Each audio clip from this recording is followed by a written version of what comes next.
me home tonight. We defeat all impossibilities. Yeah, you and me will take our hearts and run free into the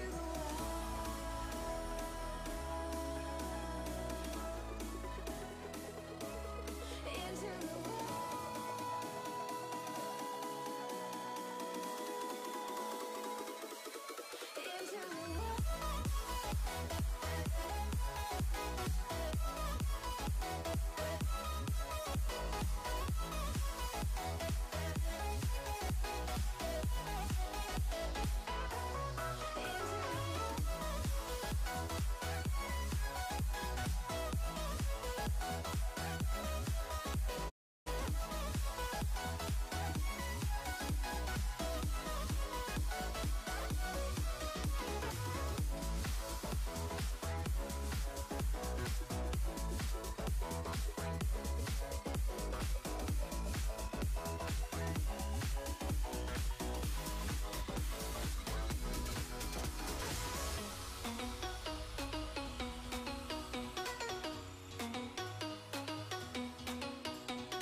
Good evening, college esports fans, and welcome to the Pacific Alliance of Collegiate Gamers Week 8. In other words, Rivalry Week. Rivalry Week! Yeah, and we're starting off with League of Legends here this Monday evening. We're casting live from Salt Lake City at the University of Utah campus.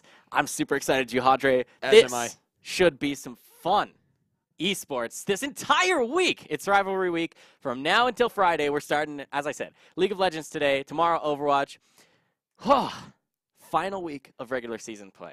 Final week of regular season play with all the rivals. That means we're going to see Arizona versus Arizona State, Oregon versus Oregon State, all the crazy great rivalries, and see these teams really show whatever history has existed in traditional sports and starting new traditions here in esports. It's a fantastic week to be here for the PACG. Yeah, continuing those traditions. Let's take a look just to give you guys a rundown of how the tournament has run thus far. Like I said, this is the last week, the 8th week of the group stage. So this is the last little bit the schools have to get their name on those standings as high as they want coming here into the last week. Playoffs are next. They work a little different for League of Legends. And then, of course, we have finals that are coming up very, very soon. So, what's most exciting, as you said, Juhadre, we saved what seems to be the most fun for last. Maybe not the best matches, but the most fun for certain, because within the divisions themselves, then you'll see the rivalries take off. Let's take a look at those divisions, too. You can see this tonight. It's the South Division that we're putting on a show for. Those first two schools at the top of your screen on the left, South Division with Arizona and Arizona State. They're the ones we have picked for tonight. Monday night, some League of Legends action, a best of 3 between the two of them on the Rift. And of course, South Division still includes UCLA, USC, and Washington State.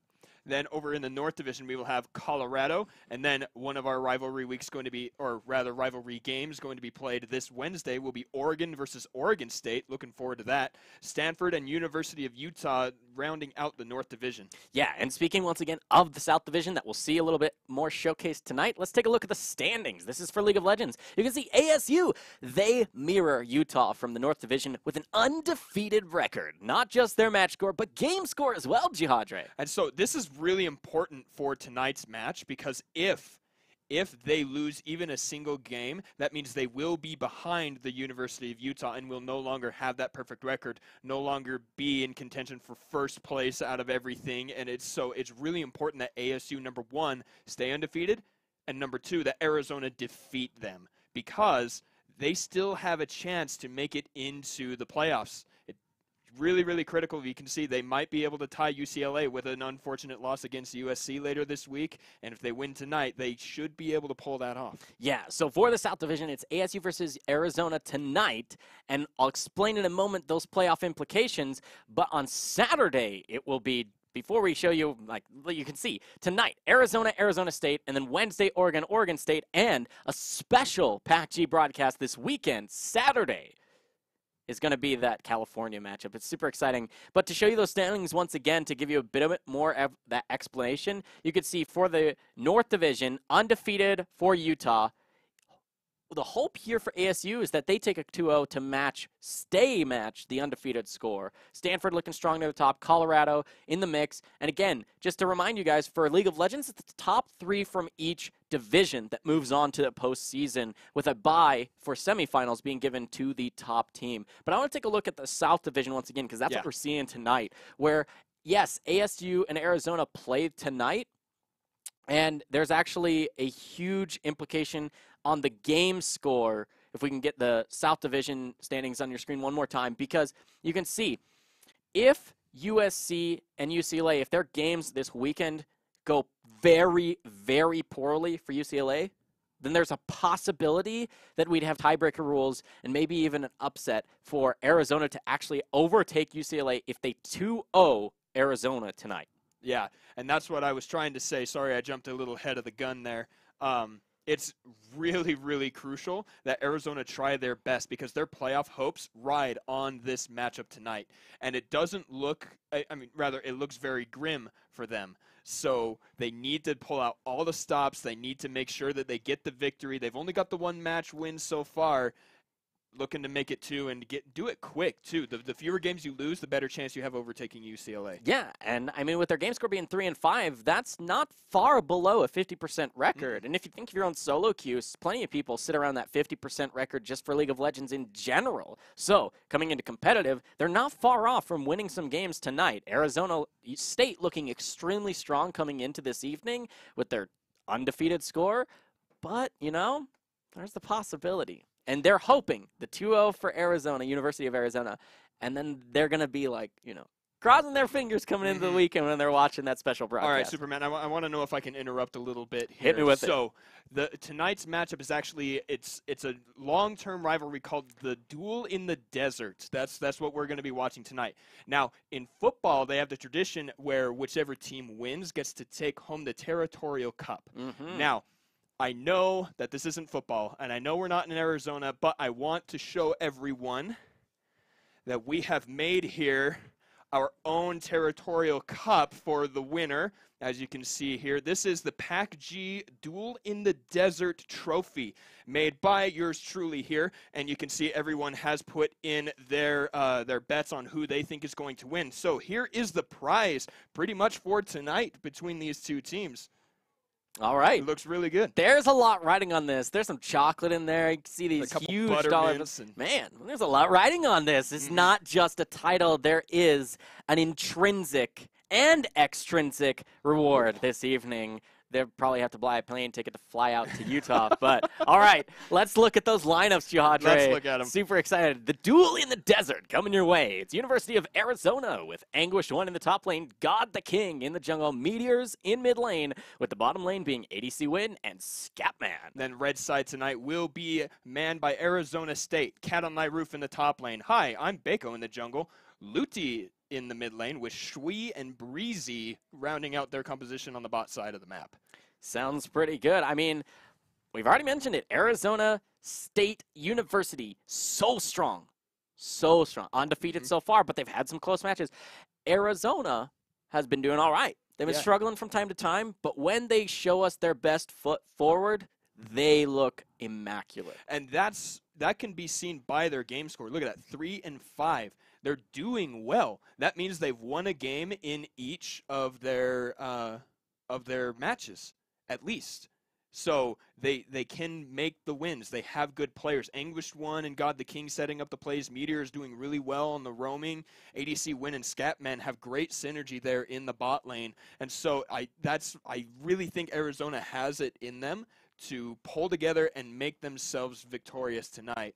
Yeah, all right, so let's get right into it. Champion Select will be on your screen shortly for, as I said, it's the Duel in the Desert. And it's Arizona hoping to keep their game alive. The fire beneath them is going to have to be lit this evening because they're sitting just barely at the 4th place of their division, the South Division. They need to move to that 3rd place in the division if they're hoping to make quarterfinals. Now, see, I wish there were the possibility of what happened in the NALCS this past split where there was a 4-way tie. And they had to do all of these tiebreakers in basically a mini playoff bracket, but we don't get that chance. But you got to know where you are in those standings. In Arizona, wanting to make 3rd, wanting to make playoffs. Arizona State is already there. And so there's no reason to hold back. Yeah, and so the exciting thing for ASU fans is there's no possible way for their first place bye into the semifinals to be toppled, right? So even if they get 0-2'd here by Arizona, they're still at the top of the standings, and they will still get that bye into semifinals. But Arizona, like we said, they're hoping to make it to the playoffs. The postseason rides on these games. Every single game, they have to 2-0 to even have a chance. And I think that's why they take this Talia out. We could see that as Arizona's first ban. Luti plays that one really well. A nice way to get roaming out of the game to target one of those points of power, which is the mid lane. We can see Skarner also taken off of the table, Sejuani as well. Those two junglers. Actually, I was talking with production just a little bit earlier. Skarner, Gangplank, and Sejuani are the 3 top banned at 19 games. 19 games. 19. It's massive percentage, so good to get those out of the way. Keep those winning champions out off the rift. But speaking of winning champions, that looks like a lock-in of Caitlyn. I like that. Morgana's still on the table, so you could have that super strong bottom lane, but the Ashe insta-locked for Arizona. They must have practiced with this, Josh. Well, they had to have because Xayah Rakan is up. Despite its nerfs, that was a free combo you could have grabbed right there. And Xayah, as you can see right there, 82% win rate. But why would you not pick a champion that is just so strong? I guess that could be one reason. Making sure you pick up the Swain in your first rotation is actually also a great way to start out the draft. Wow, some serious power picks. I expect to see the Morgana come through. That's just that power duo in the bottom lane. It really should. And I think then you look to answer. Now, the Swain could be a flex pick for top or mid, so it's kind of hard to answer at this point. I think you steal away something strong in the jungle, or you just assume it's Swain and you for mid lane, and you pick whatever you're most comfortable with in mid so that you don't let them. It's going to be the Orianna. They don't want to get mid laners banned out to give Swain too good of a matchup if he is in that lane. And I like that you brought that up because there are decent matchups in the top lane against Swain. You know, the likes of Sion or Ornn, those tanks who don't really have to go fight him. They can just stay in the lane, stay alive. We could also probably see Gangplank coming out here. He's another one of those top banned champions who would probably do decent into Swain, you know, using the kegs as your CS, getting the extra gold, all those kind of things from the parlay on that queue. So I think that was really wise of Arizona State to lock it in as if it were a mid lane Swain. But now we can see another one of those really high win percentage champions in Tarek being locked in to go with ADC Win's Ashe. Yeah, not just with the Ashe, but I love this combo. The Tarek with the Swain is so strong. one of the hallmarks of a Swain composition is your backline seems to become infinitely safer when you have that front line, because his damage threat is there. Yes, Swains can be relatively squishy. It's not the old Swain that you just build Drain Tank. You actually build a lot of damage on the new Swain, and so he threatens damage, forcing their backline to back away so that you have that cushioned space for your backline to deal with their front line. A lot of this back and forth. But the one problem with Swain can be he can be bursted out very quickly. Not if he's invulnerable, Jihadre. Yeah. So I love the Cosmic Radiance pickup there. It is really good. It's one reason why you like seeing Tarek. It's one reason why I despise seeing Tarek. I don't think that ult should ever make it out. But now we can see where both teams' priorities were. You see the Gangplank ban. They know that if they flex Swain up there, that's an option to play into it. And then Arizona State says, okay, well, if they do move Swain up on top, that means we do not want to fight Azir in the mid lane with the Orianna, so they ban that. And then two really strong junglers, Zac, huge engage potential, great AoE clear. Kha'Zix, we saw really good Kha'Zix play, you know, getting good invades and assassinations in there, controlling the map. Trundle, though, locked in. I like this pick because Trundle's really strong against frontline tanks. He's a really good split pusher, but he still could be jungle or top. Yeah, it's so you're just still another flex. on red side showing a flex. You're still saying it could be top or jungle. Means now we're still not sure what the Swain is. It's still likely mid lane Swain, and they're still just flexing the Trundle now. But we'll have to see. It's going to be the Olaf picked up in the jungle. Still really, really strong, and I like this choice because he'll be able to run at you when comfortable.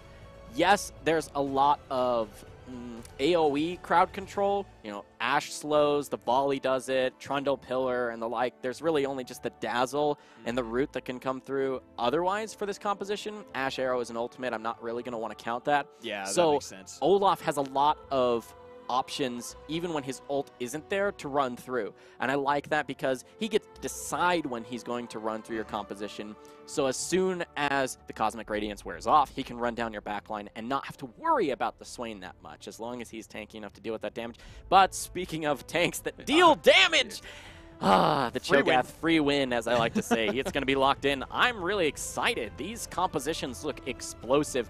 The Fiora looking to bully out the Cho'Gath early, and the jungle Trundle can do a lot to lock down a champion like Cho'Gath. No dashes, no reposition tools, really. And so when you don't have those, the pillar is massive. In fact, the only repositioning champion on their team is Caitlyn.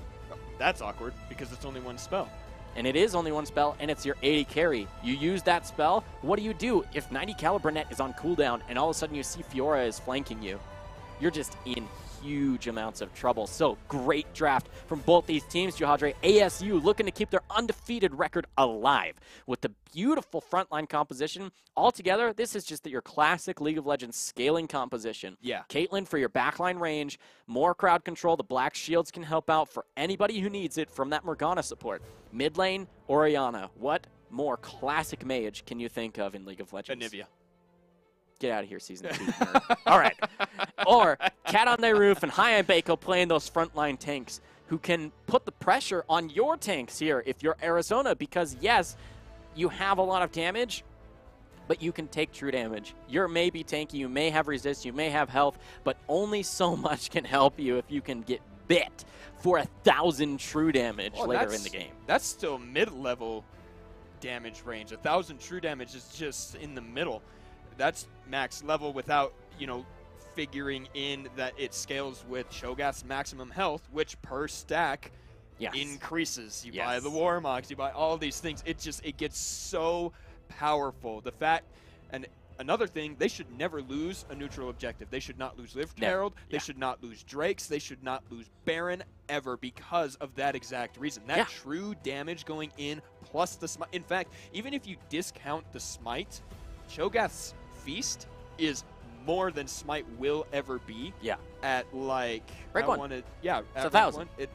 Rank 1 is 1,000 plus whatever scalings it has from stats he's accrued. Yeah. Just at level 6. So you're able to outsmite in these solo objectives. And it's not even just Smite and Feast. You also have Reckless Swing. That's 3 sources of true damage you can deal to any neutral objective. Boom. You shouldn't lose those neutral objectives Never. in any sort of quote-unquote 50-50, right? It should not. It should be 100-0 if you're playing cleanly, and even if things are chaotic, it should be 70-30 at best. Well, and especially because Trundle is not like Sejuani or Zach or Kha'Zix or Rek'Sai or Jarvan or anyone with any sort of dash. He's got a flash, but if you're looking at the team comp, if you're Trundle and you flash forward to try and smite that, there is no way. Even if you do get it, you are going to die. And without you there, the only tank left is really going to be that Swain. Fiora can heal a lot if she throws down the Grand Challenge and procs those vitals and everything, but just the team fight implications without your Trundle stealing resistances, that it just makes zero sense, and there's no way it should ever happen. Yeah. That means vision control has to be Arizona's game here, so that they don't ever have to try and get that 30-70 that you were talking about. They've got to keep track of everybody or win before they become potent enough to make a difference. Yeah. Win before, what's your in before? Get me those predictions in the Twitch chat. I want to know who you think is going to take Game 1. These compositions, Jihadre, look really close to me. You could have an explosive, unstoppable Fiora split push if you're Arizona, or you can just have too massive of a front line if you're ASU with your just classic backline. They seem so strong. The engage tools seem to be lacking for ASU. They seem to be abundant for Arizona, but they seem that they might be able to get to be outscaled by ASU. I think this game will be so interesting as it develops, because neither one of these teams really have a massive early game lead. You know, you do have a little bit of a range, barely a range. I'm not used to saying a barely range advantage really as weird. Caitlyn, but it's only going to be a little bit there over the Ashe because she's very strong too with the range. So I don't know. I don't know how the early game will go. I think it's 100% up to these junglers. I agree. And that's another reason why we saw Sejuani, Kha'Zix, Skarner, and Zach all banned, is because those are the biggest instigators of those early ganks and the early pressure. Just like you said, it's on these junglers right now, and that to me suggests that it's going to be Bako on the Olaf that's going to make the first attack. But here we go. We will see what happens as we arrive on Summoner's Rift for game number 1 of the Duel in the Desert between Arizona State and Arizona University. Oh, man, this is going to be a great battle. I've got to say, Jihadre, I have no clue how the early game will go. I do think it's 120% up to these junglers. There's nothing really that strong in either way for any of these lanes, and save perhaps the bully potential that a Fiora can put onto a tank in the top lane, but the sustain from the Cho'Gath, if he does say, all right, fine, bully me if you please, I'm going to back off and farm under my turret, he should be fine to do so. So, level 1's interesting, just looking for a little bit of information. Now there's a deep ward here for ASU. They'll know at least where the jungler isn't starting. Yeah, and it's interesting, though. They got vision of them early. They saw God the King. They didn't see Anguished One over there, so they're leaving that ward to see if that is indeed where he starts. The jungle has changed a little bit. Normally you would ward like the Raptors because you could get early level 2 and then move on. Actually, the buffs used to spawn later, so you would have to start on another camp. But now that they know that the jungle starts with these buffs, and they don't see him on the red, he has to be on that blue, at least on that bottom side, because Trundle would not do well to fight the Raptors first, I don't think. Yeah, I don't think anybody should, really. Maybe a Moo.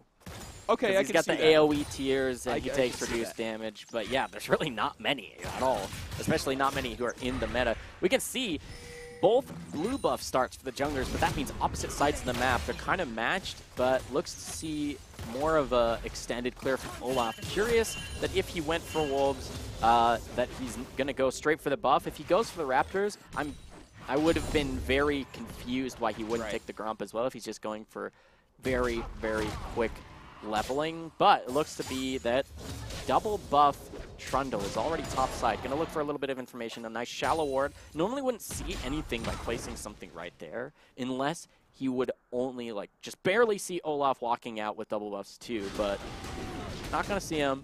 Olaf and Trundle kind of just doing those mirrored jungle routes, right? Looking to clear as much as they can, get as much of that golden experience in the first little rotations through the jungle, but kind of mitigating it because neither one of them is doing the massive full clear. But this could be a nice invade from Olaf if he can steal away Grom.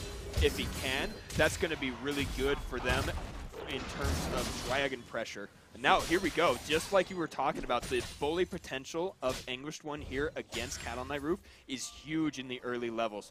But Cat on Thy Roof, that passive going to give him a lot of regeneration as he, you know, gets the CS underneath the turret. And that also makes me look at his inventory. What a great first item there with the Corrupting Potion. Look how much health he got back from just killing that cannon minion there. He's going to heal up pretty well, and that's why you pick Cho'Gath. He does not leave the lane. It's so good. Yeah, it looks to see that Olaf has a little bit extra pressure from the jungle because he was able to steal away that camp and pressure, with the vision at least, this Trundle. You can see Trundle forced to recall. Nice pull in the mid lane. Luti, though, seems to have a little bit of that health advantage. Resource pretty equal at this point. Neither one of them really having the pressure, both with defensive summoner spells. And then top lane, the health is even closer. Both of these champions just so close. You can see Anguished One out of consumables. Black Shield save Shui. God the King, though, gets hit with the binding. That means he's going to get hit with Ignite, and the Yordle Snap Trap almost goes down himself. Those minions are hitting him pretty hard. Will there be first blood here?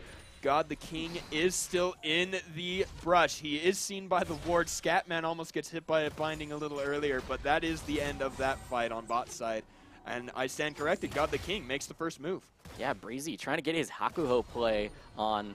They just so close with that second binding. Breezy almost catching out Scatman there. But Meteor, speaking of getting caught, he might actually just fall. There's a level up for a little bit extra health, but heal available isn't going to save you from a full-on combo if Ares there too. And Luti just barely used both potions.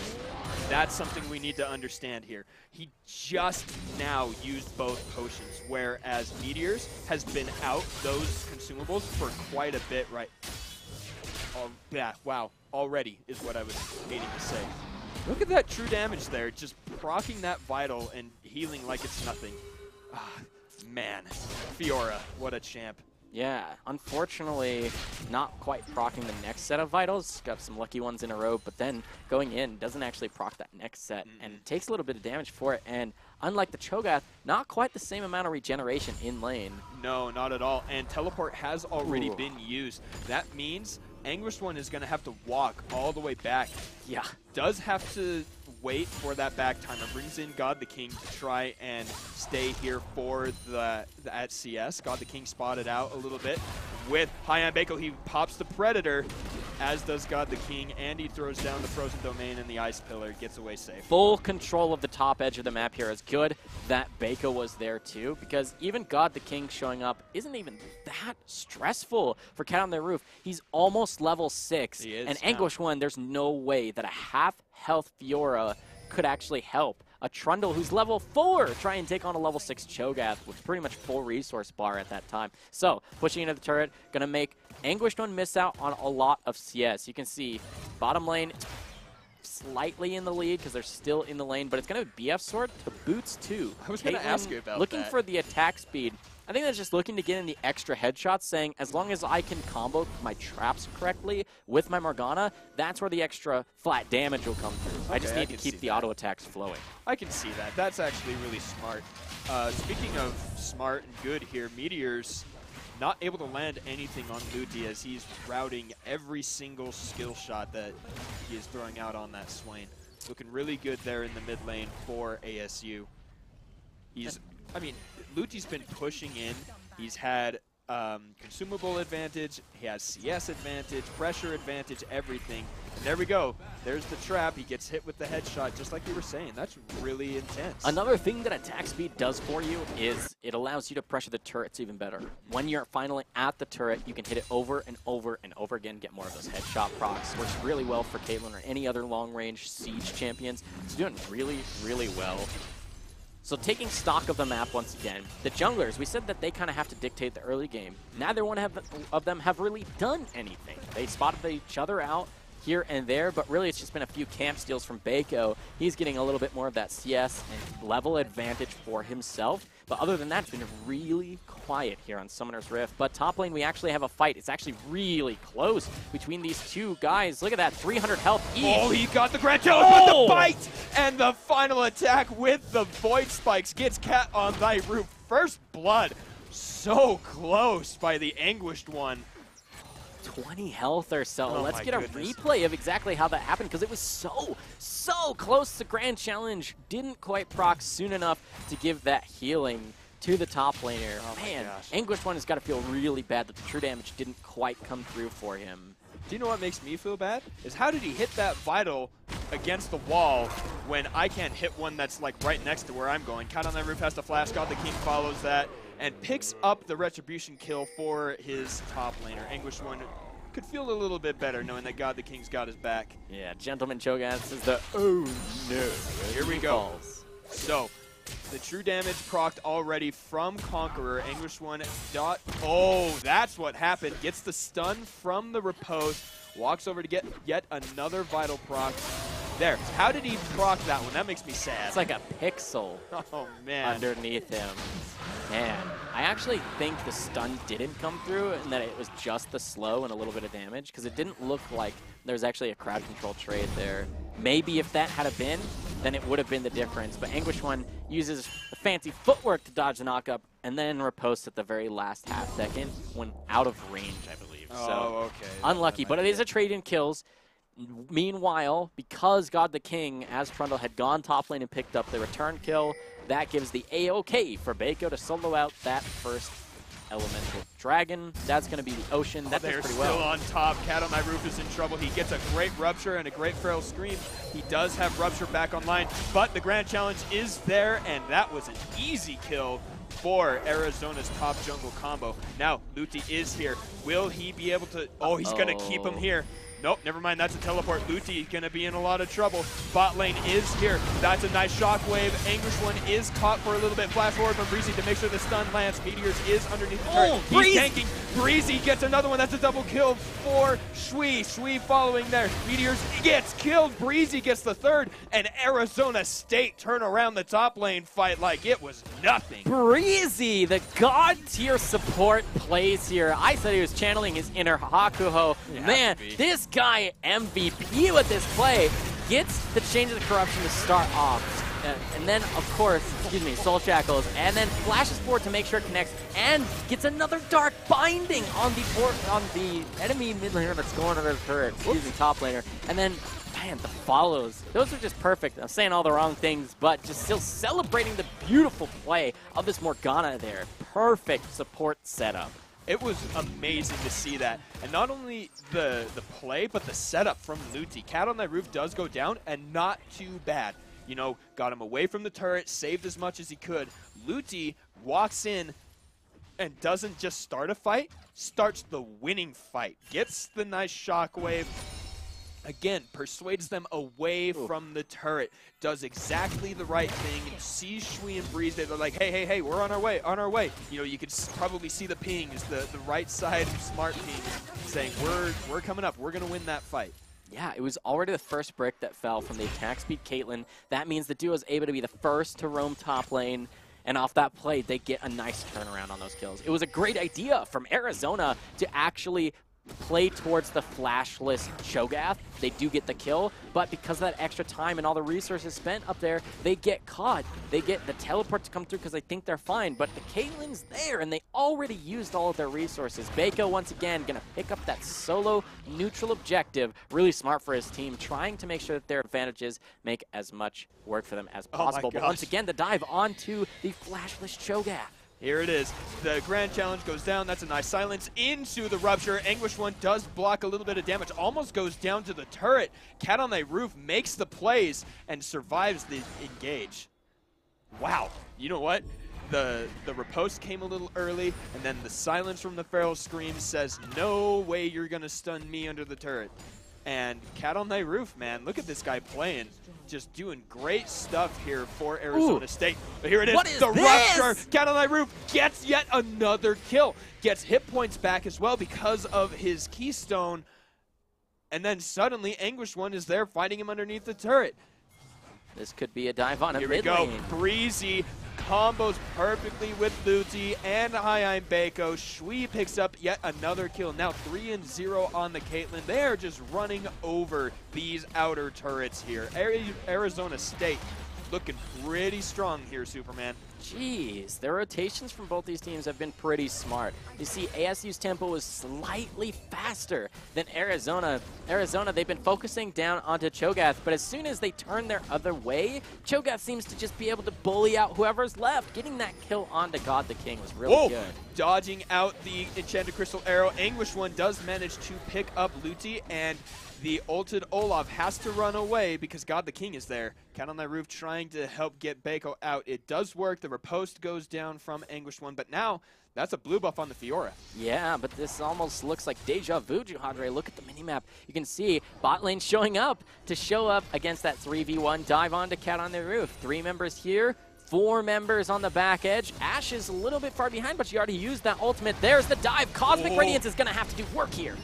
There it goes down. Everyone is invulnerable here. Anguish One goes in onto Bako with the Grand Challenge. Is going to stop a little bit of damage. Almost makes it.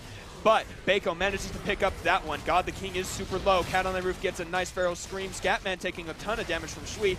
Meteors doesn't even ult. He doesn't activate anything. He just wants to get the turret. Shui jumps forward with the 90 caliber net. Piltover Peacemaker not quite enough. Once he gets vision, he might be able to throw down the ace in the hole, but there is no way. You know, despite losing the turret and did they even die? Did anybody die underneath that turret? Anguished One died, but nobody for ASU actually fell. Yeah, congratulations to ASU. Let's look at this again. The Cosmic Radiance does look really good. Anguished One just goes so far in. Bako barely surviving. And then, you know what? Arizona loses 2. And that's it. They take the turret, lose 2. No advantage at all. It's just kind of awkward there to have Swain teleport in, immediately aggro someone to get that turret on him. Doesn't have an hourglass to mitigate that. And doesn't use the ult, as you said. Just no actual fight in it. Just essentially showing up to die. So just a full-on mistake there from Meteors. Maybe some miscommunication, but it looks to be another elemental picked up here for ASU.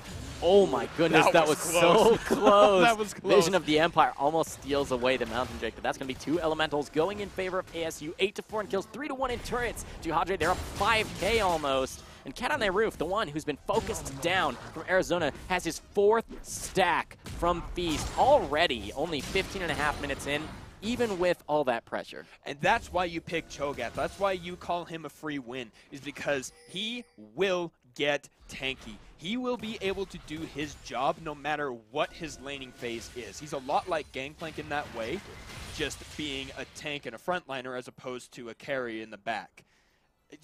You can't stop that champion from getting to the point where he's powerful.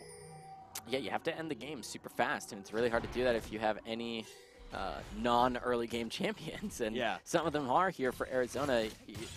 You have pressure still with the Cosmic Radiance, no matter how far behind you are. If you can't take damage, you can't take damage. So I think Arizona just has to play around that. It's coming off cooldown in just a moment here. The ultimate from Tark is what we're talking about. They have to play around this spell. If Arizona's hoping to win any fights against ASU, Tark has to be there. It has to set it up at point. So Meteors does get close. He is healing up a lot, but Bako throws one more undertow and gets the kill. Shui got stunned. Oh, but God, the King gets hit with Breezy. Holy! One more. Shui on a rampage now. This Caitlyn is terrifying. Red buff throws a trap in my favorite spot, just out of vision. Looks like Cat on my roof and Anguish One are fighting yet again. Anguish One going underneath the turret, gets the healing from the Grand Challenge. Silence. Turret aggro, what else can he do? Cat on my roof just bit him for 1,300 plus. Yeah, holy cow! With that tower hit coming in at the same exact time, Feast does work. Too much damage for this squishy Fiora to deal with. There's going to be another inner turret falling. That's going to balloon that gold lead. Now 5-1 in those structures. Jeez, 8,000 gold separates these teams, only 17.5 minutes in. It's been the last 5 minutes, Juhadre, that has just exploded this game for ASU. Arizona seemed to be holding just fine, putting the pressure in top lane until that hiccup, the failed counter dive, if you will, where the two members that had dove onto Cat on their Roof kind of get caught out with the Orianna rotating up, and then it looks to be a 1v3 for the Orianna, but then bot lane shows up to answer that. Shui and Breezy have just been showing up everywhere they've been needed, and especially, I should be saying, Hakuo has been trying to channel his inner Breezy, because Breezy has been putting on a clinic on how to land Dark Bindings, how to play that support Morgana. We've seen support Morgana just fall flat from time to time, John. Yes, we have. You don't land those bindings, the black shields are late, they're basically a useless auto-attacking ranged champion. What are you good for? Maybe stacking a little bit of gold with Torrent Soil? That doesn't do anything for your team. You know what does do something for your team, though, Jahadre? What is Breezy. that? Breezy with the dark bindings. You know, I can't imagine how easy it must be for Shui to just play that clean Caitlyn that we're seeing. When Breezy just says, let me lock him down for you. Let me give you a breather. All I need you to do is right-click, buddy. Yep. Maybe put a few trap downs. Hit that W every so often. I'm going to land the Qs. They're going to stand in place, take a vacation to Hawaii. That's how much time they're going to have because I keep them in place for so long. Breezy on the Morgana, man. This guy. He is looking really, really strong. He does have that one misplaced death, but his 7 assists speak for themselves. 1 death, all right. 7 assists, 4-0 80 carry, all right. We'll give you that 1 death there, Breezy. He knows when it's needed. You're willing to, as a support player, you know that you're willing to sacrifice a life here and there if it nets your team a map win, right? If it translates into those turrets or neutral objectives, the Dragons, they've got both of them for them. Save the 4 kills in 1 turret. They have a perfect game thus far. It's a little far off from an actual perfect game, but look at the gold here, Juhadre. It's looking really good, especially there on the 80 carry. It's nearly double. Speaking of, God the King is caught. He has to dodge out. He makes sure he doesn't get hit by that Dark Binding because that would be, I know it's another champion, but that would have been a death sentence had he been hit by that. Okay, Breezy misses the Dark Binding, but it means that Trundle or whoever is dodging it has to have 500 move speed to do it, because any less than that, he's hitting every single one. I want to talk about how well English One actually is doing. Thinking about it, look at Cho'Gath's build here. He's got armor. He's got all the hit points coming up from the Grasp of the Undying and from the Feast. You know, he's a pretty beefy guy, and English One gets so close so often. If the Fiora is technically doing what it's supposed to be doing. Are we going to get it? No. Oh, okay, that does go over to ADC Win. Wait, did it? Yeah, okay, Shui had one before because ADC Win definitely has it. But, you know, credit where credit is due. English One and the God the King are doing well. It's just not quite working because ASU has the faster macro. And speaking of macro, look at these guys already on the Baron at exactly 20 minutes. Breezy on the backside. The Cat on that Roof is there. He's going to land the Rupture and the Feral Scream. This is just going to turn into a team fight. Breezy is kiting everybody out. That's a great Cosmic Radiance landing on the 4, and it completely nullifies the Ragnarok from Baco. This looks pretty good for Arizona. They use the Cosmic Radiance to stop the aggression.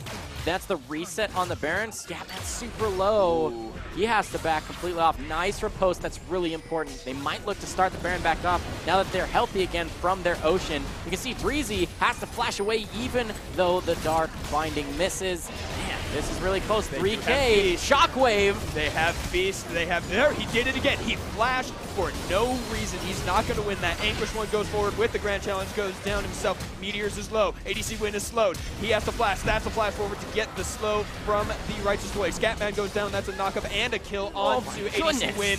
And now Meteors is the only one alive for Arizona, and the Baron goes to Arizona State. Ooh. Not even close. We talked about this. There's the, not even needing the Smite. It's the Smite and Feast combo, but there is the stack for the Cho'Gath. Flashing over the wall is Trundle. It's just their last-ditch effort. I think you just run at them from the side if you're hoping to win the fight afterwards. No way to steal that from the Feast, right? Nice flash forward from Cat on their Roof. And you can see off of this beautiful frontline play, the Cho'Gath play overall into the front. Just beautiful. The headshot crit. Yes, they'll push. They'll take the base. There's only so much you can do when they're up 12,000 gold. That is an LCS level ending game gold leaf, Superman. Yeah. This is 22.5 minutes. They're going to pick up another Drake. They're going to reset, spend some gold from picking up the Baron and the subsequent fight. Reset, start shoving some lanes on the top and bottom side. You can already see Cat on Thy Roof going down there with the Cho'Gath. Going to easily match the Anguished One here. He's got that Warmog, so that means he's going to be dealing even more damage. He's going to be able to sustain even better. He's got plenty of wave clear because that's what Cho'Gath does. I think ASU has this one. If all goes according to what typical League of Legends becomes at this point, they've got this in the bag. You know, I've got to say, Arizona's bottom lane, the Ashe and Taric, have been doing just fine. Now, there's something to be said where saying, yeah, you can do just fine if your lane leaves. Yeah. You know, but even in the team fights, their positioning has been pretty good. You can see only a death each.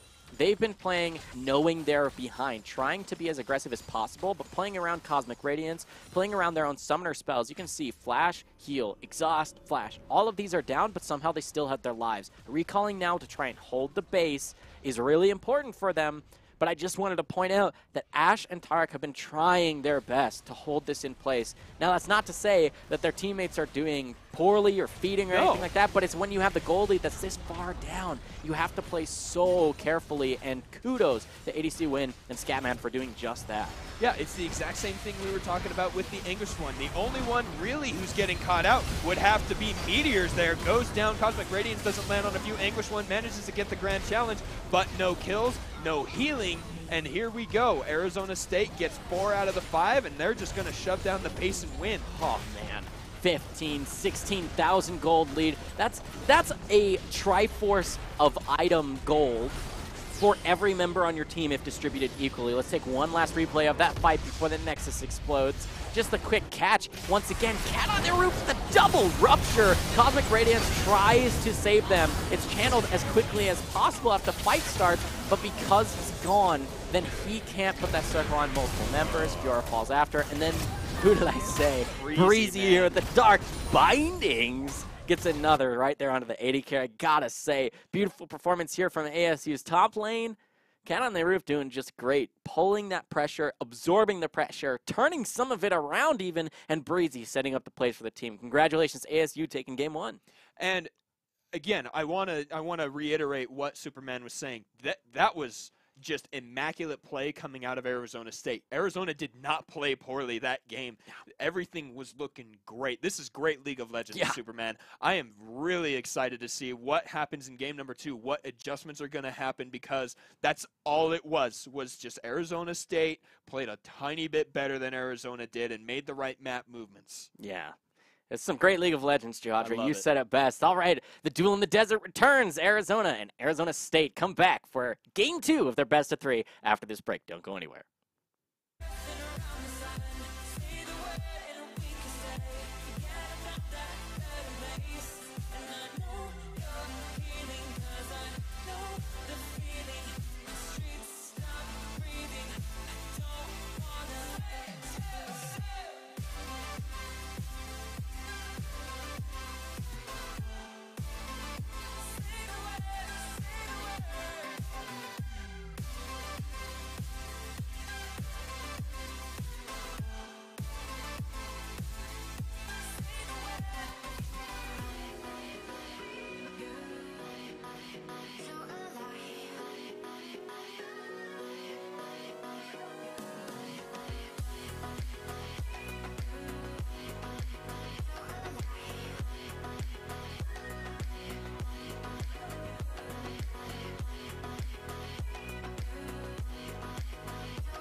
Welcome back, college esports fans, to the Pacific Alliance of Collegiate Gamers League of Legends Mondays. It's day one of our 8th and final week of the regular split here for the spring tournament. I'm excited to say it's rivalry week, and we're about to get into game 2. Man, what a blowout for ASU over Arizona. It looked amazing. Arizona State had perfect macro play. They knew exactly where to be. They had confidence in their laners. They had the roams. They had everything in their favor. All the true damage did not lose a single objective. Everything was in their favor the entire game. Looking really good. Yeah, ending with approaching 20K gold lead. That's a blowout if I've ever seen it. So the desert. The duel in the desert returns here to Summoner's Rift. Not quite a desert, though, but let's look at those lineups. Again, this is Arizona State University against University of Arizona. The duel in the desert, indeed. You know, actually, you set up an amazing cup here, the Territorial Cup, or at least your imitation of it. Look at what we have for him. Throw that up at the camera there, Jihadre. Here into the camera. Duel in the Desert 2018 PACG edition. The bets in there. Look at that. Yeah, it's money maker over here. Looking to see who gets to take this home. For those of you who don't know, the Duel in the Desert is the rivalry between Arizona State and Arizona, and in their football rivalry, the winners get to take home the Territorial Cup. They unfortunately are not here, so if they want to take it home, they can come pick it up from me. But otherwise, we have this for them, and we were looking over the history. It actually looks like Arizona has the edge in terms of football. They've been meeting since November of 1899. 91 games of football played, with Arizona actually being the one holding the lead. Is that how long that Arizona spent in Morgana bindings from Breezy last game? I think it might be close. It was really close. 119 years. Pretty looks close. pretty I want to close say, speaking of those picks, let's get right into Champions League for Game 2. You can see Arizona State University has Game 1. That's 1 point up. Unfortunately, that crushes the possible playoff dream of University of Arizona, but they're sure to put on a show nonetheless. There was, as I said, for ASU, a convincing performance. Breezy on Morgana, and then, of course, Cat on their roof with the Cho'Gath. Those were super strong picks for them. Yeah, I expect to see those two being banned just because they're super strong. But at the same time, there are some bans you can't sacrifice. Like, I like Arizona taking out the Swain. They used it to medium effectiveness, you know, held in the lane okay, was decent in the team fights. Just, it wasn't the impactful Swain that we've seen like Hooney or Febivin play. And so I think that is wise to get out of there. But there it is. There's their third ban there with the Darius along with the Skarner. So no Morgana ban. That's good news for Arizona State fans. Swain banned out by the team that played it last time. Curious to me, but I think it makes sense considering Death by Zerg has now been subbed in for Latai. I don't know how to say his name, but I think it's Luthi or Luthi or something, just pronounced weird. It's AFK right now. So okay, anyway, yeah, you're right. You're right. Zerg. I'm getting focused different here. Death by Zerg, their first string player for mid lane. Really strong. We've seen him pop off on the likes of Galio, a little bit of Azir. Yeah, I like both of those for this guy, but it looks to be interesting draft here for both. The early showing of what could be either solo lane, the GP. I expect it to be. It's probably going to be in the top lane. It hasn't been mid lane since Pawn played it in Season 5. But Cho'Gath is still here. It's not banned out. It's possible that they might pick that up. That would be really strong. Actually. Unlikely that we see mid lane GP, but it's still possible, so I'll make that available. Caitlyn does go over to Arizona this time instead of ASU. It will be the top lane GP. All right, so that means Arizona State needs to first ban Cho'Gath. I think that's a really smart idea. Or they're going to ban the Azir. Another good ban for them would be the Gnar. He does well into the Gangplank because of the range and the ability to go in and fight him afterward. He has multiple stuns so that though the remove Scurvy is only moderately effective. So I think that would be good to come out of them. Whereas Arizona, I think you need to now start banning out more. Oh, yeah, AD carries. I was going to say junglers, but either or. The only remaining positions is AD carry and jungle. Looks like Arizona State University wants to give Death by Zerg a little bit more comfortable of a matchup on the rise that they already picked blind. Going to ban out some mid laners. Whereas they want to give the Caitlyn as much power as possible in the bottom lane here for Arizona. I think Pretty you smart. have to, because Morgana is just, she's so oppressive no matter who she's with. Just the fact that the bindings last for so long, the black shield stopping your 107 engage. 119 years. 119 years. Yep. I really think that it was somewhere close to that. It was Yeah. so long. It landed almost every single one. Just looking really strong here. Breezy not wanting to give that one up. Yeah, I mean, they got a first rotation this time around, and last time it was still within the first 3 picks, so they know that Breezy can perform on this Morgana. All right, so there is the 10th and final ban here. It is Varus. I think he fell out of favor with the nerfs to the, not Duskblade, what's the other one? Rageblade. Yeah, the Rageblade. Ginzu's Rageblade, I think that was where that one came in. However, Shui says, guess who else is strong? Jin. Picking that one up, gonna... Will we see the Rageblade Jin, though? Oh, That's the man. question. I don't know. I didn't think that was a thing until you said it right there. Yeah, the new Rageblade, because it scales based on how much bonus AD you already have, and because Jin creates a lot of his own that bonus makes AD. a lot of sense. On the once you have it fully stacked, you have like 5,000 AD Oh my with the max gosh. build. Like Oh my you cow. can't not kill someone. Oh, that's gross. Well, now looking back over here for Arizona, Vladimir makes it out of the ban phase. Talia makes it out of the ban phase. Those are 2 picks that Arizona really wanted. I believe. Wait, they banned both of them. Yep. Okay, so it looks like they banned the one they picked and then picked the 2 they banned. Looks Yeah. good. Looks good, Arizona. Works pretty well. I like that Talia made it through this time. It was banned out last time. The early pressure, post level 6 that ultimate can do, the Weaver's Wall, semi-global. I think it's pretty important for Arizona because last time they just got out-rotated. If you have someone with a semi-global to play out of mid lane, that can be pretty good for you. But now the last pick has been locked in. It's going to be the Jungle Camille, not going to be Jungle Gangplank. I am curious, though, if this is going to be Spank Plank or Bank Plank because in terms of Keystone, you either can go, well, you have a few options, but it's normally going to be that Kleptomancy or the Grasp. I think that Grasp is in a better spot right now, especially if you're playing against like the sustain king himself, the Vladimir. Yeah. So why not just get a little bit sustain for yourself? Deals slightly more damage. You're not going to get the same income, but you're Gangplank. You'll make the money. Yeah, and I was talking to someone a little bit earlier about why is Gangplank always banned? You know, is he really that good? Is it just because Kleptomancy? No, it's the fact that post level 6, he is a part of every single team fight. He just ults. He hits one enemy, or if he has the right upgrade on the ultimate to the raise morale from the Silver Serpents he farms, then you hit an ally and you've instantly got at least 1 assist, and you will get gold for that. You get the bonus from the parlay. They're just that he will Say that again. parlay. I'm sorry. Hey, what's a pirate's favorite letter? R? No, B but the C. Are you done? I don't think you are.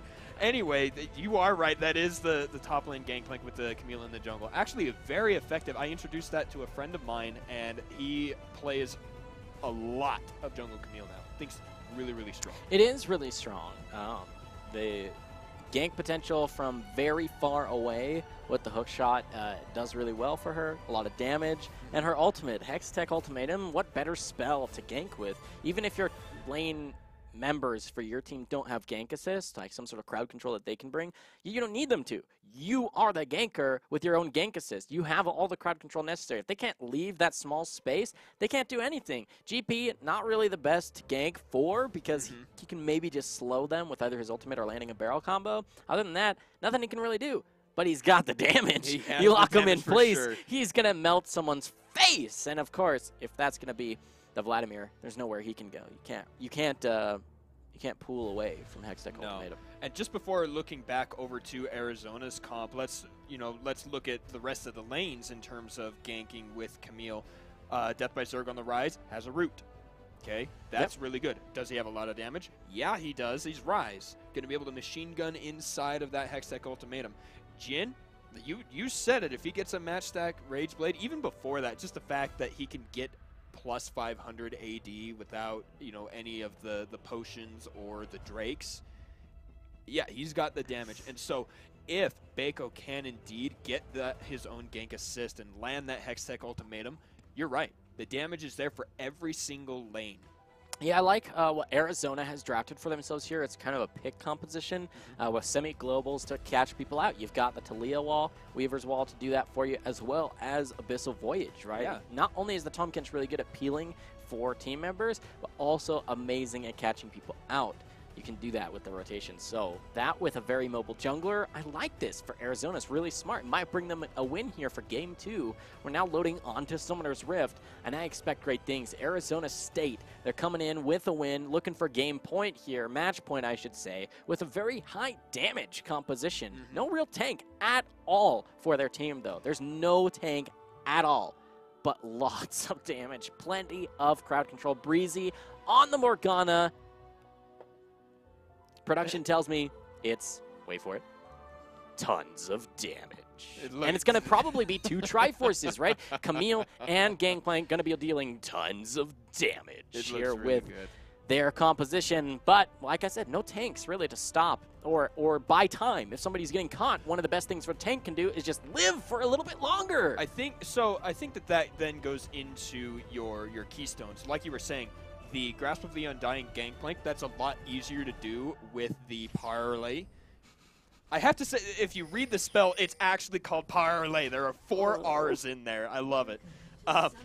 But he can get it. He can get the extra tank. Rise starts tier, gets to rush that Seraph's Embrace, going to be able to last with his shield plus the Seraph shield. The Morgana binding, the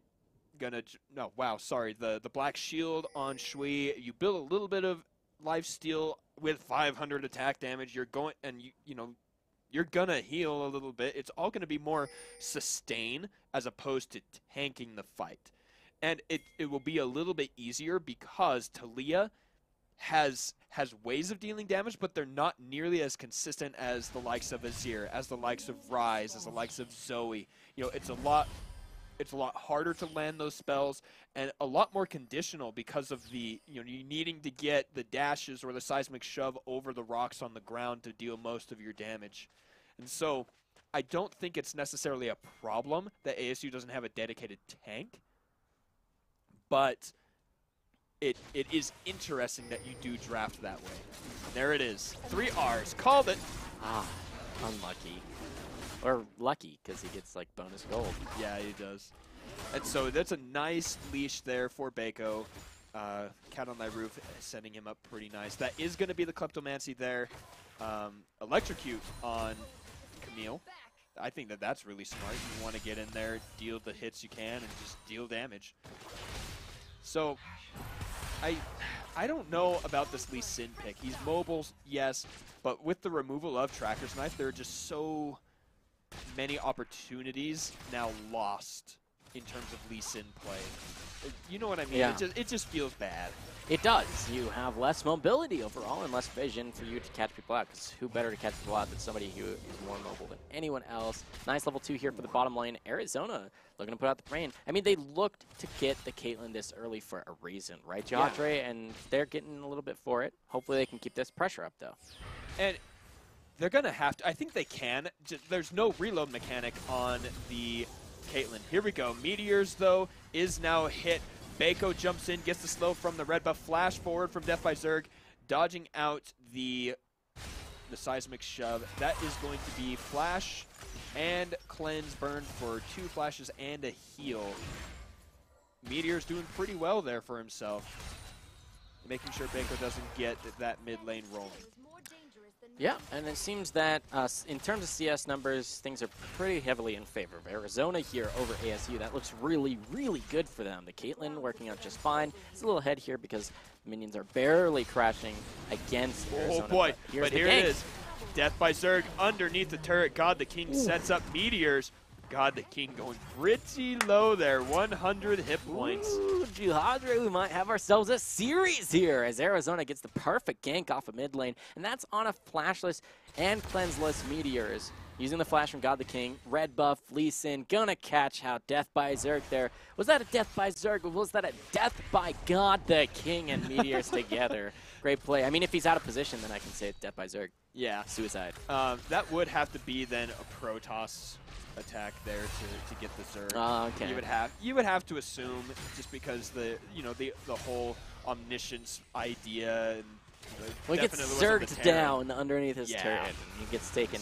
All right, so a really good gold lead here. It's not just the 400 from the First Blood, 600 even that comes through. There's even a little bit more from those CS numbers that are up from the solo lane up here in the top lane. It's a full wave for Anguish when he's doing great.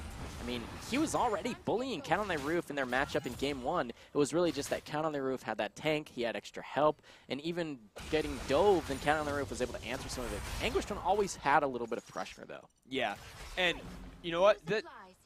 You may think that Gangplank and Cho'Gath are really different, but actually they're relatively similar.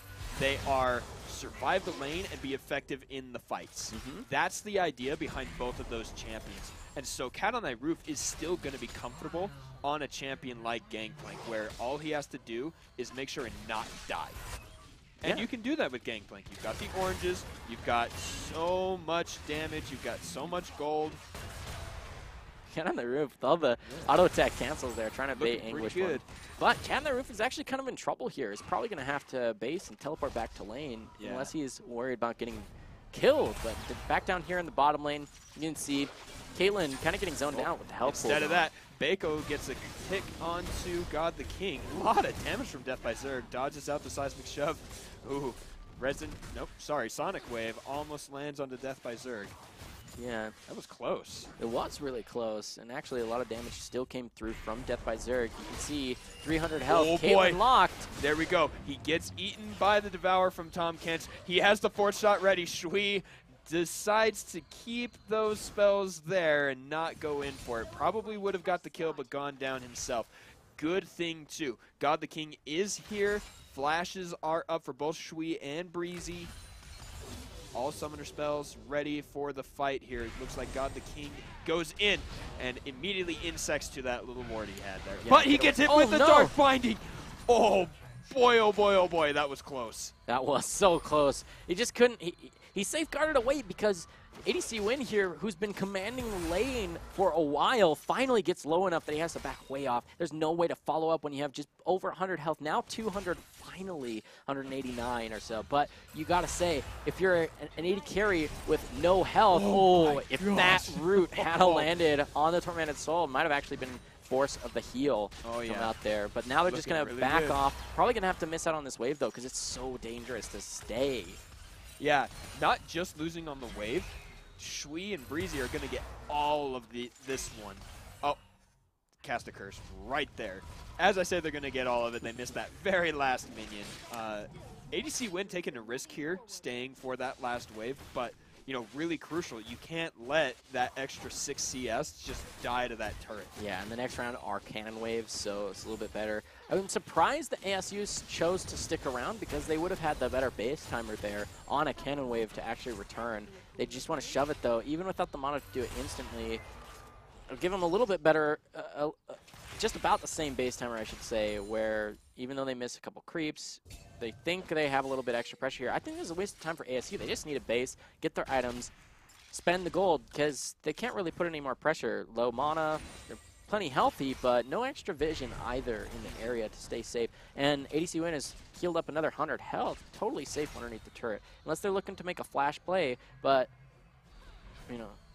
I guess they're just hoping to get a kill under turret because heal's down. I just don't think that they can do it. No, I don't think it's worth it either. Like you said, once you shove that cannon wave in, they're going to take a long time to take that one out, and then you're going to be already on your way back to base with your next wave. No reason really to sit there and poke underneath the turret, especially when, like you said, they are both relatively low on mana. And now we're going to go right back up here to the top lane. The increase in CS has gone up for the Anguish one. Got those minion dematerializers, too, to try and help him out. Got on my roof, again, staying relatively even, just not dying in the lane. Got to be careful here. The range means he can take out those powder kegs. But this might be the reason why they wanted to stay, because High and Bako level 6. Level 6 indeed, and just Doran's rings for these 80 carries. You can see Scatman's right here. Here we go. Oh, he jumped the wrong way, but there's a Hextech ultimatum. Shui comes in, but the frog eats up the ADC win. Flashes forward. There it is. The Deadly Flourish picking up the kill underneath the turret. Scatman is hit with the Ignite and the hook shot. And that is an easy set of kills there. Kite on Light Roof dodging out a gank from the top side as well. They did at least get the flash out of the gangplank. Death by Zerg shows up with his teleport to make the difference. Ah, man, so close. Different fights across the map. ASU gets a nice dive on bottom lane. That's what happens. You sit in lane for 10 minutes as an AD carry. Either one of them were susceptible to this. Whoever brings more members first. Arizona was doing just fine underneath the turret. This is what happened top lane. Cat on the roof with the orange to try and DK, but nice back there from Meteors. Try and almost take out Cat on the roof. Got him down to 100 health. And that was just this 3-man push. So here we close. go. He's setting it up, but he doesn't manage to go in. It looks like on our replay, right as we ended it. But will we see it? Sonic Wave, resonating strike. Bako goes really low. Here comes the bot lane. Scatman throws the tongue lash in. Death by Zerg is here now. No one goes down, but God the King gets a really good steal there. Oh, man, that was a really nice steal. The Lee Sin play from God the King looking real good. God the King, indeed. He gets the steal. It is a mountain, so it's not anything to scoff at. So a little bit for them there. No kills in that little trade. It was close. They burned the heal. Yes. I mean, that was still Shui sitting on the Doran's blade. He goes back. That's all the gold he was sitting on. BF Sword, Pickaxe, Boots 2, Potions, and a Control Ward. So I gotta even say Boots 3. Because that's the extra movement speed, which will turn into... Doesn't that turn into attack damage as well? Yeah, I mean, you've got the Swifty Boots that give you the additional move speed. I like them as probably your first choice for aggressive Jhin play because of the extra move speed, because of the extra attack damage, and ends up netting him more mobility. Oh, that timing from Breezy was disgusting! What else is new? What else is new? Where are we now up to 200 years or 200 approaching years? 250? We'll give it to let's go in between the two, maybe 230, because the bot lane was more Tormented Soil into. Oh gosh, never mind, forget it. We're at 250 now. He lands yet another binding. Oh, good route there from the Deadly Flourish, throwing the grenade. Man. Breezy here. No wonder that they pick up the Morgana twice in the first few picks in the draft phase. Definitely worth it to them. All right. Arizona is on their back foot once again. Down about 2K, 1-3 in kills. They got the first Drake from that steal, God the King. And they had some pretty good ganks from Lee Sin as well. But it's mostly just been, once again, the bottom lane from ASU doing just fine. ADC Win was farming totally fine under turret, even had control of the lane early on. It was just Breezy getting a little bit more of that poke, the chip damage from Tormented Soil, and then finally bringing down enough members. There's a headshot, nice Piltover for Peacemaker to help pick up the CS. ADC Win, finally with the BF start helps her to clear out, but the Caitlyn can only do so much under turret.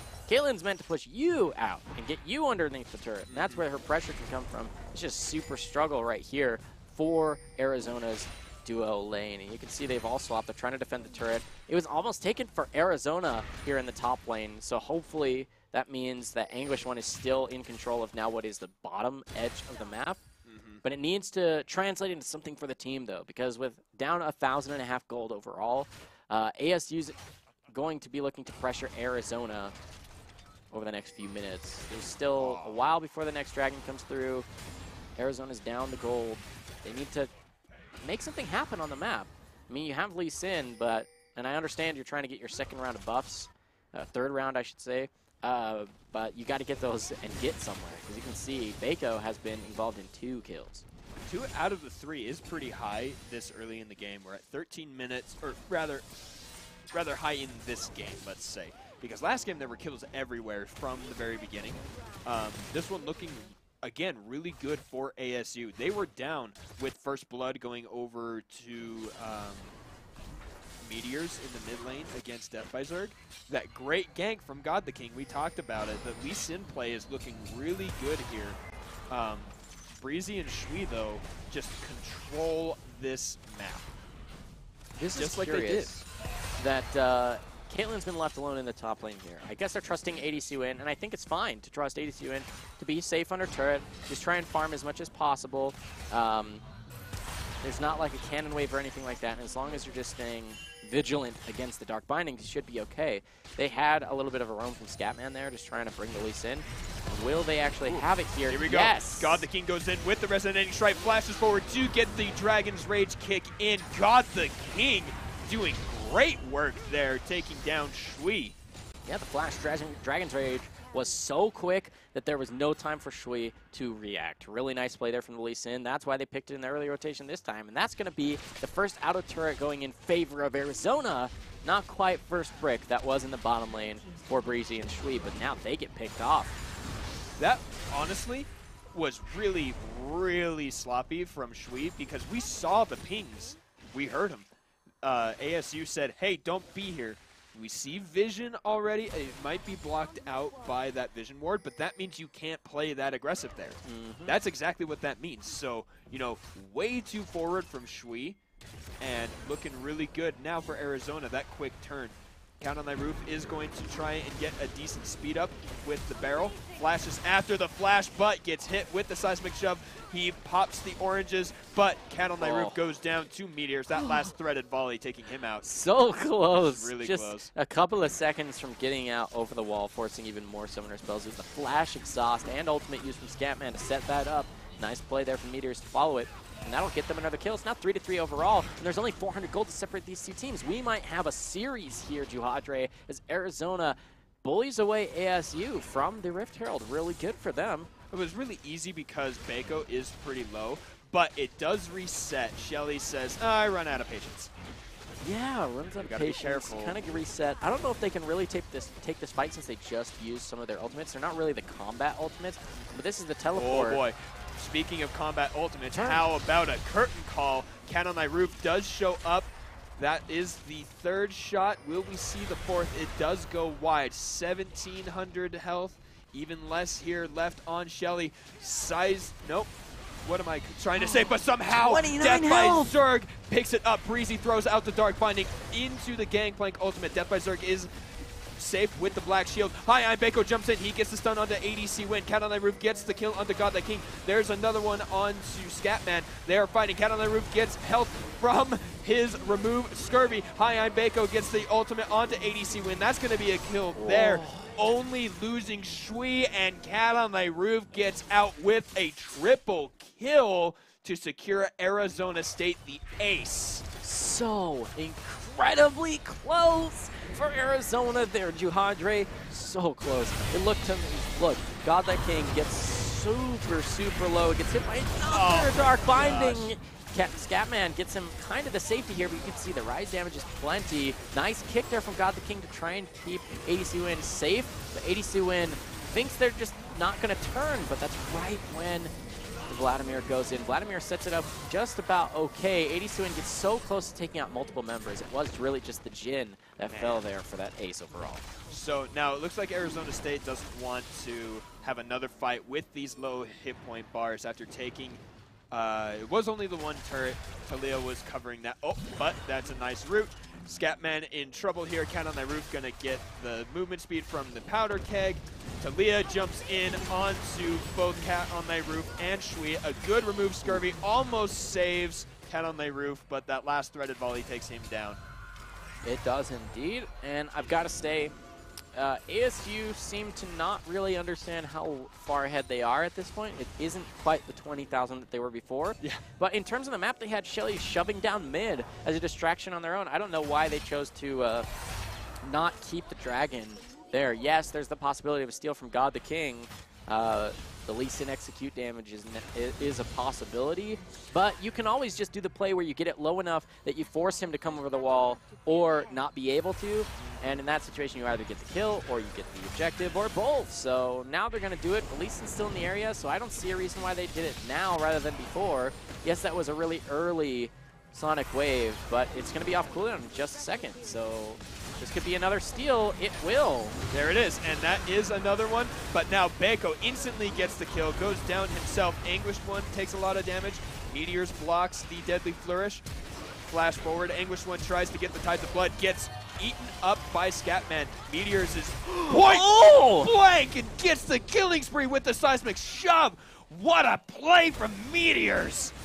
Death by Zerg trying to defend against 2 down here on the bottom. You can see that it was ADC Win getting picked off by the GP. Look at that nice steal. And then, of course, you're going to pay for it with your life. But watch the damage from Meteors here. Just so strong. Anguished One keeping the pressure on. Nice body block from Meteors so that Anguished One doesn't get rooted. The flash forward to keep them in play. Nice hold from Scatman. Gets Anguished One out. Then the knock over the wall. That was so good there from Meteors. You can see why it was banned out against him last game. And using that really situational damage that we were talking about. You need to land the seismic shove over the rocks on the ground to get the damage. Well, Shui's not moving. He's sitting there with the curtain call up. You're going to get the knockback, and that looks so clean from Meteors. Yeah, I've got to say, Shui, the curtain closes on him, and he's just going to fall. Loses out on the pressure that the Jhin has been able to have in these fights, because that's massive damage burst that you just get to choose your target a little bit easier than these other champions that are bringing damage. But we talked about in champions like Juhadre about how Arizona, they have a pretty standard team composition. They've got their tank line, they've got a mage, they've got their backline DPS. They're pretty strong overall. Just a regular team fight, pick you off composition.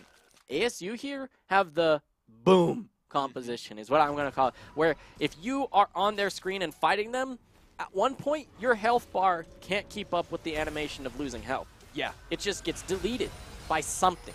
There's so many different ways. 582 fourth shot crit there, and it wasn't even the extra that will come through as soon as there's even more crit chance. You can see Infinity Edge completed, almost have that rapid fire cannon. As soon as that's done, either he goes for Edge Blade third, I think you go for a little bit more of like the CDR flat AD. And normally you go for...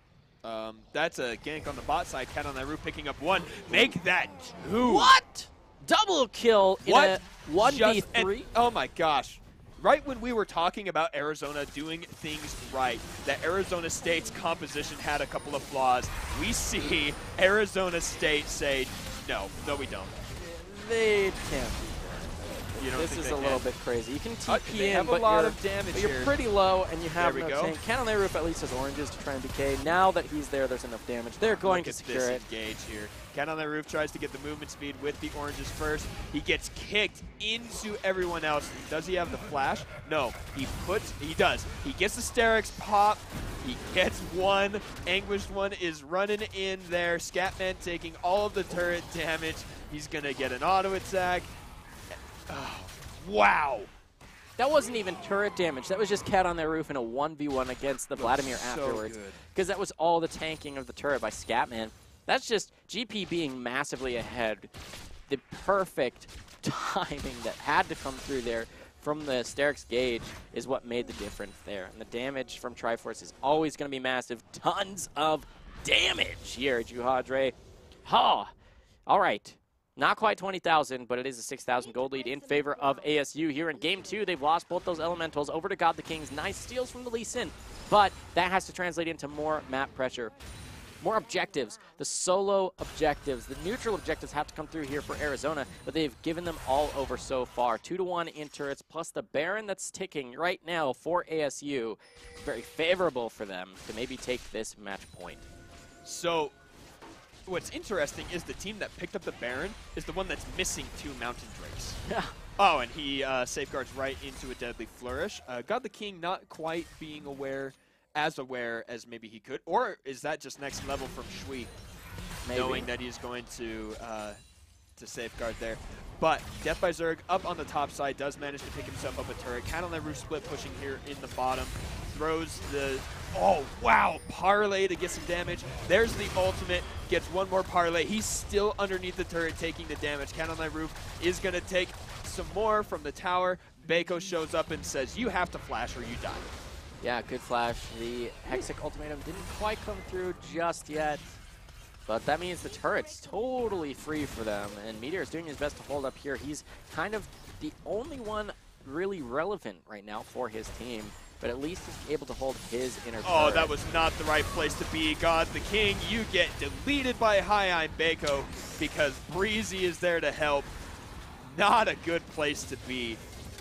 Why are you on the opposite side of the wall? Here we go. Bako jumps in, gets some slows. That's going to be a redemption heal. Now Meteors joins the fray. Cat on the Roof is the only one who's low. Shui taking one too many hits. The Weaver's Wall, though, looking good. Looks like another Dark Binding. Here comes the Curtain Call. High Bako is really low. Curtain Call goes 3 and 4 shots. Scatman goes down. 600 damage. Oh my goodness. There it is. The shutdown onto Cat on Thy Roof. Anguish one goes golden. Shui, though, has a lot of auto attack damage. Breezy happens to miss one. High Bako gets the stun and gets the kill onto ADC Win. Meteors is chasing. High Bako is barely alive. Meteors gets the last auto attack, but he has been dead so long. God the King does come back. Breezy lands yet another Dark Binding. And there's the resonating strike to go in, and suddenly Shui is right there. Look at those crits. Flashes away. Deadly Oh, Flourish. no blind! Shui! Oh my word. What is going on with Shui? And he says, I've had enough of your crap. You're like a fly on the wall jumping around. You've kicked me into the team one too many times. Oh. And that ends up being a dead God the King. He's doing his best on the Lee Sin. He's got those assists, trying to set up the plays, but man. I can't even handle that right now. Meteors and Scatman do manage to pick one up on Death by Zerg on the top side, who has been doing some serious work this game. Is only 0-2-5, but the pushing and the counter ganking from the Rise pick have been great. Gets that top side turret. Oh, my goodness. What the Shui, man, Shui and Breezy are ASU. They are ASU. Yeah, for this game especially. They're just putting on a clinic. You can see a little bit more of a return here for Arizona. Try and maybe contest this third elemental. Shui and Breezy gonna rotate over. You can see it's just a Cloud Drake. I'm not sure if this is worth giving your life. You lost your inhibitor turret on the top side, so somebody's gonna have to answer as soon as Cat on the Roof or Death by Zerg with those teleports show up top lane. Looks like there is gonna be a 5-man group of sorts on the bottom edge of the map here for this Cloud Drake, but it seems a curious one to fight over. The Double Mountain is in favor of Arizona, not Arizona State, and the Baron buff is far timed out. So yeah, I think what they're doing, I think they're trying to draw pressure and just kind of kite them back so that you can see up there Bako on the top side going to get that pushing so that the minions will take the inhibitor.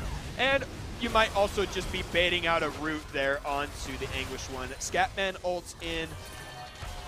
Here comes the Curtain Call. That's going to be a slow on Scatman. They want the Anguish one. That's a nice slow. ADC Win gets chunked like crazy. Cat on Thy Roof is in a 1v3. Shui takes out. Oh, and so does Cat on Thy Roof. Meteors is just not going to do anything. Cat on Thy Roof is going to try and murder Scatman, who doesn't have a chance. Shui just walks in and auto-attacks him for 700 damage. And meanwhile, on the top lane, High Bako and Breezy do take out the inhibitor. That's why you fight at the Cloud Drake. Oh my goodness, they just win that fight handily. You can see God the King's just way too squishy.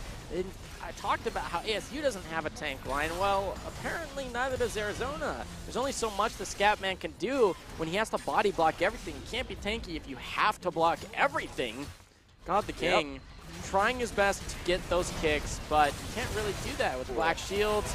Let's see if he'll get it. He gets killed. Cat on Thy Roof is low, has to flash away. There's a stun onto the Anguish when he has to go golden. He will need to pull immediately if he wants to live. He does get rooted. He gets the pull. Anguish one gets eaten now by the Tomcat. Scatman doing his best, but they're try-hit Superman. They're going to get double super minions. And now Baron is up in 30 seconds. I want to see ASU reset, reconvene on the Baron, and just destroy the rest of the game. Yeah, I mean, ADC Win still doing what he has to for his team. Being the backline carry, still putting out a lot of damage. I can see the Caitlyn has to play around so much, right? You can't get hit by Dark Binding. You can't get hit by Rune Prison. You gotta watch very closely for the barrel combos as well as the skill shots from Jhin. And on top of all of that, there's Baco who might just dive you at any moment with Red Smite. That's just so much to deal with as a Caitlyn, but somehow still putting out a little bit of damage. 303 farm here from Meteors means that he is relevant for this as well. And unfortunately, the only tank Scatman has to be warding, and luckily he's tanky enough to exist. But the Dark Binding from Breezy. It's just too much to handle. Oh. And suddenly there goes God the King. He is killed again. Shui takes him out. He's got a Guardian Angel now. Bought that. He's got the Rage Blade stacking up, shooting out the Curtain Call, gets one more shot, takes Scatman pretty low. But now, I just want to see how much AD that Jhin so has. good.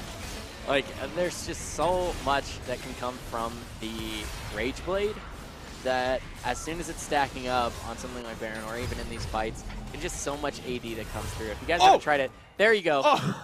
1,338 damage, 4th shot crit onto the Scuttle. That's not rooted. That's a lot of damage. Gosh. You can see that's actually 10 damage short of Caitlyn's entire health pool. So keep that in mind. Of course, it's XP damage, and the Scuttle was low, so it'd be slightly less than that on the 4th shot on a full health Caitlyn, but nonetheless, it'd be quite a bit to deal with and probably remove you from a fight. So, let's see. Here we You go. said it, Redemption triple inhibitors. Redemption up, they heal up, they've got the Baron on the double super minions coming in here. Weaver's Wall is going to try and separate them, but it just doesn't matter. Cat on Night Roof and Breezy are going to do plenty. Shui destroys the Anguished one. Soul Shackles are there, but Death by Zerg says Death by Rise. Cat on Night Roof is there. That's the Realm Warp. They're just going to try. And no, it doesn't even matter. They're going to win the game. And that, ladies and gentlemen, is the end of the duel in the desert for the night. All right, go ahead and write it on the trophy there, Jahadre. Here we go. Duel in the Desert. Congratulations to ASU. They're going to take this one pretty convincingly. Almost 20,000 game one, 15,000 or so. I believe it was closer to 16,000. ASU PACG 2018 champions here. ASU. Congratulations to them in a convincing 2-0. They were. Is this for my bet? Yeah, that's your cut, but I get the rest of this. I actually was kind of wrong. I should probably only get half of this. Okay. I said 25-minute wins or less for All ASU. right, here. When you come in undefeated, yeah, give me a 1. Here's 50 cents. All right. I'll take it. Sounds good. But there it is. There it is. Arizona State, once again, the macro play that they are able to do just routes everything Arizona is doing. They had the early game. They had the picks with the Caitlyn and the aggression up on the top side with the Vladimir. Everything was looking good. And then Shui happened. Yeah, really. Just that's the only way you can describe Can you it. say sometimes Shui hits the fan, sometimes Shui happens. Ended up being the latter here. Explosive damage from the Jhin, I gotta say. It was a really convincing win from ASU. The first one a little bit more convincing. They only dropped 4 deaths this time to drop 11 in a longer game.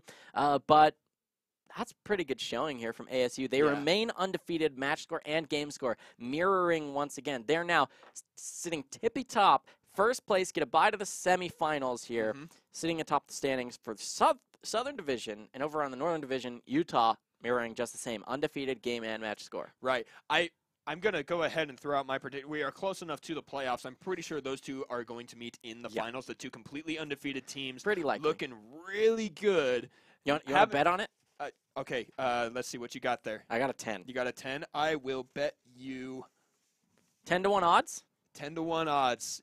Utah and Arizona State in the finals. All right. There we go. I'll give you my piece of paper. There we go. All right. But moving on.